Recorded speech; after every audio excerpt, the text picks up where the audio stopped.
రోజు మరి అల్లాహ్ అక్బర్ అల్లా అల్లా అక్బర్ అల్లా అని అసదుద్దీన్ అంటుంటే గెలవట్లేదా అమ్మ? భలే బాట చెప్తావు తల్లి. ఇప్పుడు కింద పడతాము, అప్పుడు కింద పడే ఉంటాం, అబ్బా రామా పరంధామా కృష్ణ అంటాం దెబ్బ తగిలితే. ఇప్పుడు పాప క్రిస్టియన్స్ ఉంటారు, జీసస్ జీసస్ అంటారు.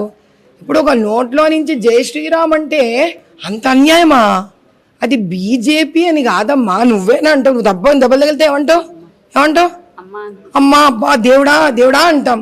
అలాగే జై శ్రీరామ్ అంటే ఏంటి? మేము న్యాయంగా వెళతాము, మేము ధర్మంగా వెళతాము అని దేవుడిని తలుచుకోవడం. అంతేగా నువ్వు జై శ్రీరామ్ అనగానే నువ్వు ఇంకేదో మనుషులను తీసుకెళ్ళి అక్కడో మూలకు కూర్చోబెడితే మరి ఆ జై శ్రీరామ్ అంటున్న వాళ్లే కదా తల్లి ఈరోజు ముస్లింలకి పాప ట్రిపుల్ తలాక్, ఇన్స్టెంట్ ట్రిపుల్ తలాక్ దించేశారు. ఆ జై శ్రీరామ్ అంటున్న వాళ్లే కదా తల్లి ఈరోజు యూనిఫామ్ సివిల్ కోడ్ ఆడవాళ్ళకి, ముస్లిం ఆడవాళ్ళకి తేవాలనుకున్నారు.